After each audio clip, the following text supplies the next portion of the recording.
Tonight, a prayer for the former president. And Father, we thank you that you've given us President Trump. As Trump pleads not guilty to 37 felony charges over the mishandling of classified documents, lashing out at a campaign fundraiser. We witnessed the most evil and heinous abuse of power in the history of our country. Plus, the Federal Reserve's decision on another interest rate hike to combat inflation, and sex in marriage. Welcome to the Heaven in Your Home podcast. A podcast focusing on sex, marriage, and God's idea of intimacy. All this and more tonight on Faith Nation.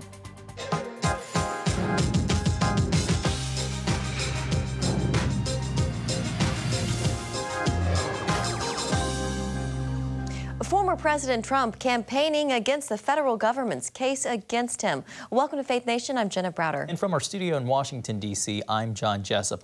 A fundraising haul.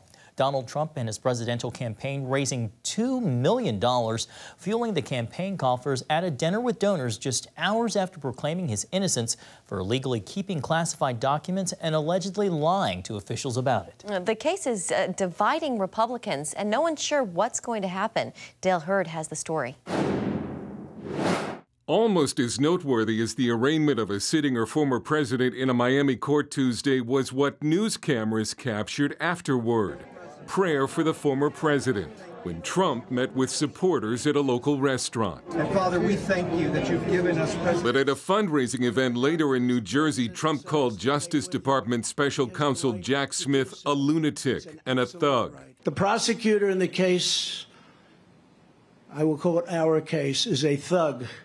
I've named him Deranged Jack Smith. Trump pled not guilty to all 37 counts at his arraignment, including the willful retention of national defense information, withholding or concealing documents in a federal investigation, false statements, and conspiracy to obstruct justice. Threatening me with 400 years in prison for possessing my own presidential papers. We witnessed the most evil and heinous abuse of power in the history of our country.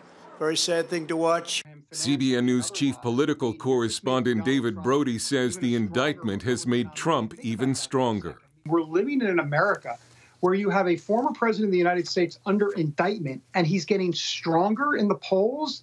But Trump's former Attorney General Bill Barr says in this case he is no victim. I defend the president on Russiagate. I stood up and called out Alvin Bragg's politicized hit job. And I have spoken out for 30 years about the abuse of the criminal justice process to influence politics. But this is simply not true. This particular episode of trying to retrieve those documents, the government acted responsibly, and it was Donald J. Trump who acted irresponsibly. But legal scholar John Malcolm says the very different way Hillary Clinton's alleged misuse of classified materials was handled shows him the Justice Department has not been neutral.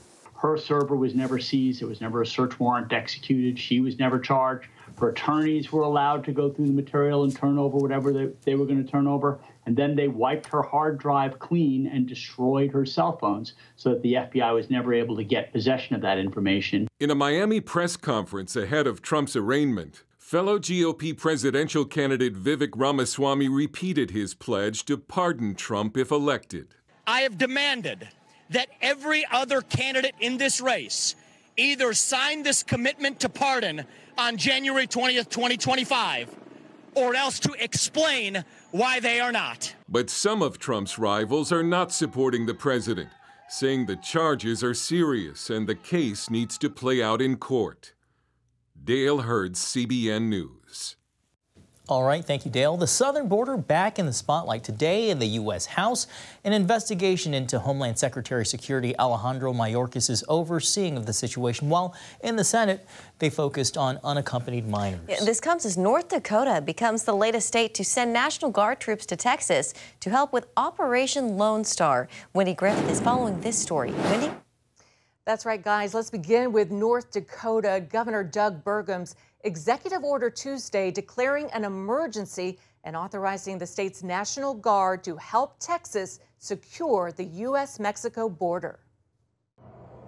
Roughly 100 North Dakota National Guard members in support of Governor Abbott's Operation Lone Star will be deployed to Texas to help secure the southern border. Republican Governor Burgum stating it's in the best interest of not only Texas, but all states to prevent illegal entry at the U.S.-Mexico border and stop drug trafficking, human trafficking, and other transnational criminal activity, as every community is affected by border security. Meanwhile, Homeland Security Secretary Mayorkas was the center of a House hearing called Open Borders Closed Case. During questioning, Republicans accused Mayorkas of dereliction of duty. Mayorkas has claimed his policies are not responsible for the crisis, but they are. He claimed he was handed a dismantled system. He wasn't. He claimed that DHS is promptly expelling illegal aliens. They aren't. Our investigation has unearthed nearly 80 occasions on which Mayorkas has been outright dishonest or misleading, and other instances in which he has displayed unacceptable ignorance about the basic aspects of the ongoing crisis. We know there are challenges at the border because poverty and political instability are causing millions of people to flee their home countries. But the notion that President Biden or Secretary Mayorkas are guilty of, quote, dereliction of duty are absurd. President Biden and Secretary Mayorkas have been proactive in taking steps to protect our homeland. On the Senate side, claims that some 300,000 children have been trafficked or smuggled across the southern border. The Judiciary Committee looking into the safety of unaccompanied minors at the border. I vigorously opposed President Trump's inhumane family separation policy, and I immediately raised concerns following recent reports that unaccompanied children were being exploited. We all want children to be well taken care of, but have you ever asked the question, what is it in the last 2 years that's driven the numbers up 357%? It's policy. It's policy. Meanwhile, the Biden administration has suspended making online appointments for those seeking asylum at a specific Texas border crossing. It's close to a notoriously dangerous Mexican city, and advocates have warned migrants there that they're being targeted for extortion. Several asylum seekers report being threatened that they would be held and miss their scheduled appointments unless they paid these so-called Mexican officials. John, Jenna? All right, Wendy Griffith in the newsroom. Thank you, Wendy.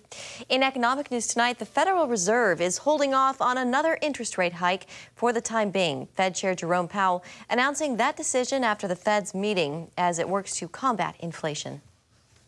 My colleagues and I remain squarely focused on our dual mandate to promote maximum employment and stable prices for the American people. We understand the hardship that high inflation is causing, and we remain strongly committed to bringing inflation back down to our 2% goal.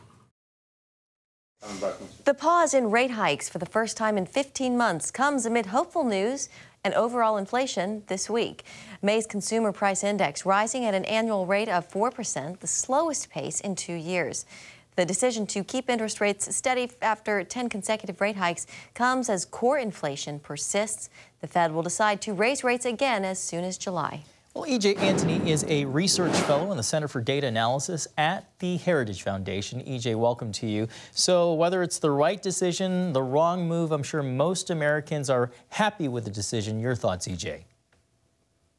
Well, John, I think a key thing to remember here is the fact that we have seen prices zoom skyward since January of 2021, and they are not coming back down. You know, even wholesale inflation, which is basically a measurement of price increases that businesses are paying, you know, that has essentially been flat since June of last year. But those prices are up 17%, again, from January of 2021 when Biden took office. So the idea that simply inflation stopping, in other words, price increases slowing down, you know, that's not enough to bring any kind of real lasting relief to the American people.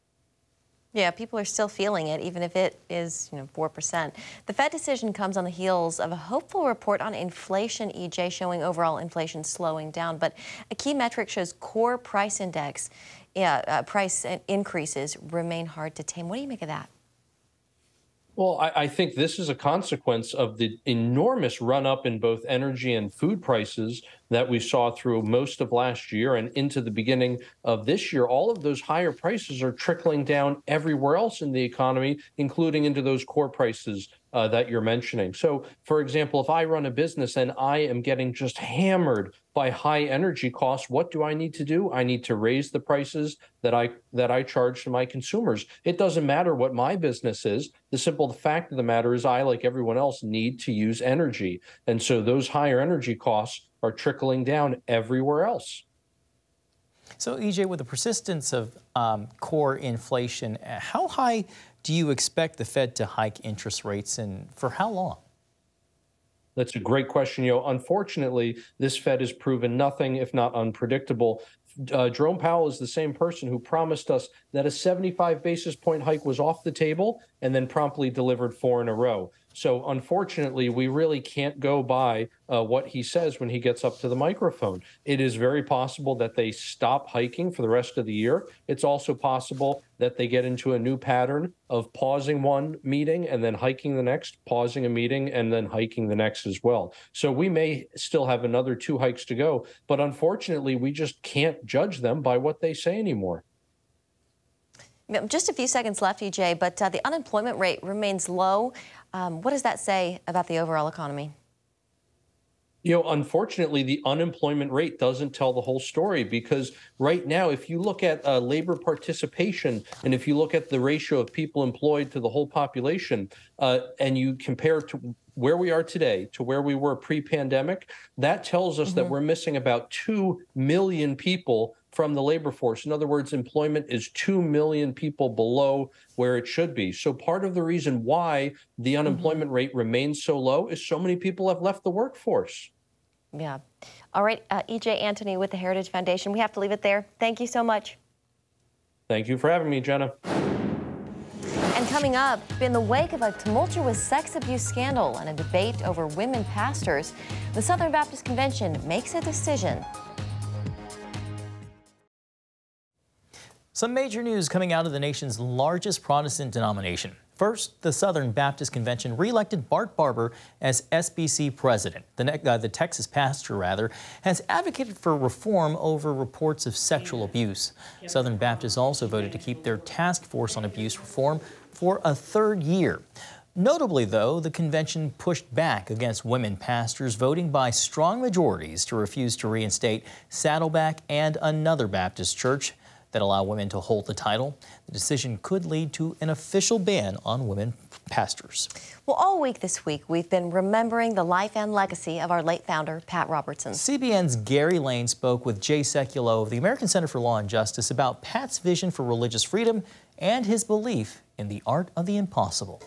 More than 3 decades ago, Pat Robertson received a divinely inspired vision to establish a legal center to defend the rights of Christians. City after city, county after county, state after state, we've been robbed of our religious rights, and it's time to say no more. Attorney Jay Sekulow recalls the day Pat asked him to head up the American Center for Law and Justice. I'll never forget our first meeting in Chesapeake, Virginia at the Holiday Inn.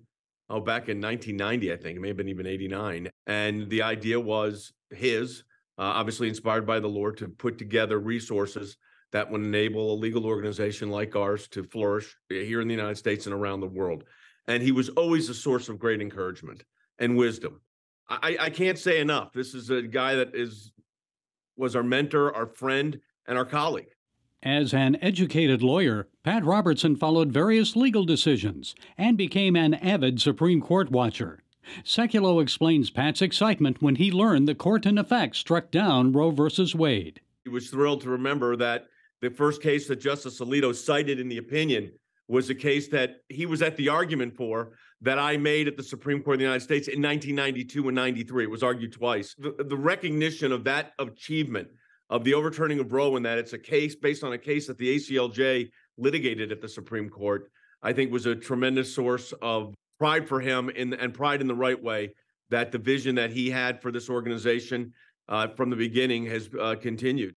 Pat's commitment to religious rights expanded to a global scale when he started the European Center for Law and Justice. I remember exactly where I was standing in 1997 in Strasbourg, France, where I went to look at office space for an organization we wanted to form, that Pat and I had talked about forming. He viewed religious freedom as a God-given, inalienable right, not based just on a constitution or a Declaration of Universal Rights, but as a God-given right. And that is what the motivating factor was, that ended up forming the European Center for Law and Justice, which of course handles cases literally throughout Europe. And Jay, how about you personally? How did he change you?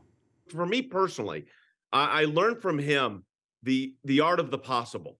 And I think that's what will stick with me through all of this. And don't limit what God is seeking to do, and don't put it in a box. He used to use a quote from Winston Churchill and a couple of others saying, you stood up for something. And this was a Winston Churchill quote, and you got attacked for it. Good. It means you stood up for something. And he just was a tremendous source of encouragement. And I remember that statement in the dressing room at CBN. Gary, you've seen it too, of course. And it's, think of something so big that it can only happen with God. And that's his life, that's his legacy. And I think that's what he imparted to all of us. Well, sex and marriage is often deemed too taboo for church services and Bible teaching.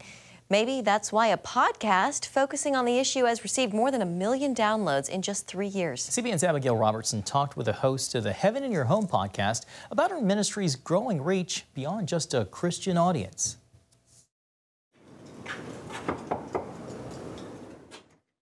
Francie Winslow may not be your average Bible teacher. Welcome to the Heaven in Your Home podcast. Today's episode. But her podcast focused on sex, marriage, and God's idea of intimacy is deeply resonating with her listeners. It's a challenge, and I did not know how much this message was needed. I thought it would be just a kind of a niche offering. Francie's journey into this topic began in her own marriage. And when I got married at the ripe age of 20, I didn't know how to flip that switch into now you can enjoy intimacy, now you can do it. And so that transition from being unmarried to married took me quite on a journey of healing and exploring God's heart on my body. Is it good? My sexuality, is it beautiful or is it dirty? Is it a gift or is it a burden? Is it a blessing or is it a duty? Francie and her husband Wyatt started praying over these questions.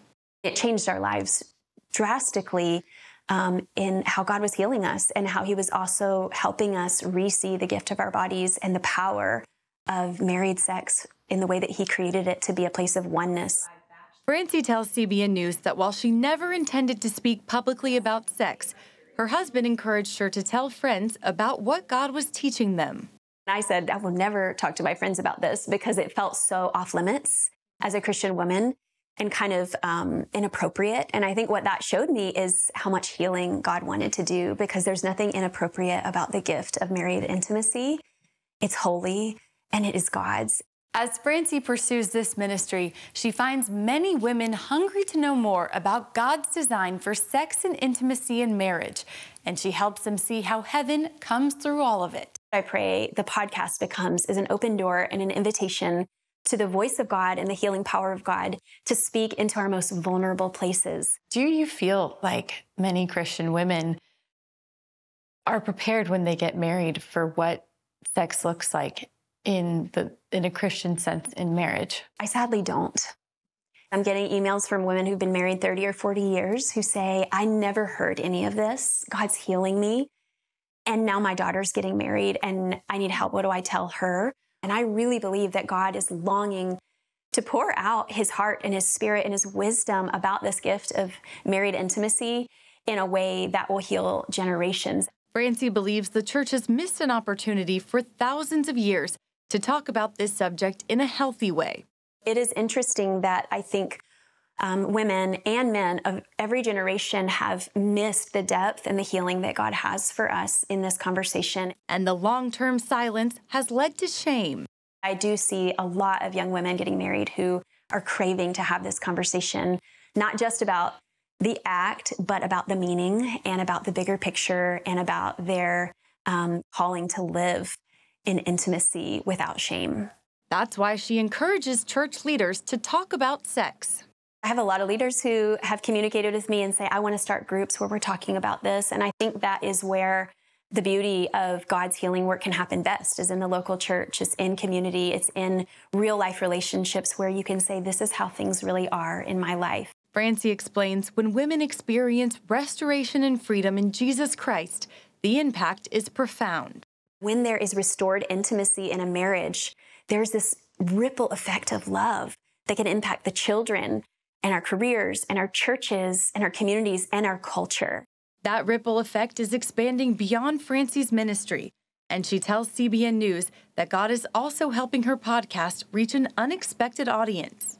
I've had testimonies from people of even different faiths who found my podcast and say that God is restoring their heart and healing their home because of this truth of his heart for our bodies to be truly bearing his image. You say I am good. As a mother of 6, Francie also produces music to help kids learn their bodies are good and how they are created in the image of God. I'm praying that those seeds of truth and dignity can really offer them an integrated faith that will help them not only stand up in this culture of confusion, but also have words of love to give to other children who are confused about the value, worth, and meaning of their body. In just 3 years, Francie's podcast has seen more than 1 million downloads, with many women experiencing healing as they've also brought heaven into their homes. Abigail Robertson, CBN News.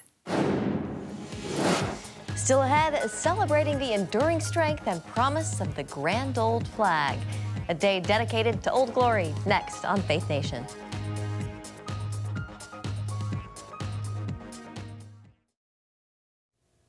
And following tonight on Flag Day and National Flag Week, we remember what the stars and stripes represent as the banner of red, white, and blue wave across the country and around the world. In a proclamation, the White House urged all Americans to display the flag, honoring our brave service members and the ones who gave their lives for freedom.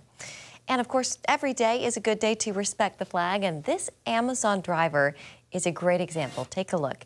After delivering a package early this spring, an Amazon worker from Michigan named DeLawrence Jones stopped in front of a home to straighten and salute their American flag. The people who live there caught the patriotic act on the security camera, saying the gesture touched their hearts. Good on DeLawrence. Beautiful to see. For all he knew, no one was watching. I think that Amazon driver deserves a little bit of a pay raise. That's going to do it for Faith Nation. Thanks so much for watching. We'll see you tomorrow.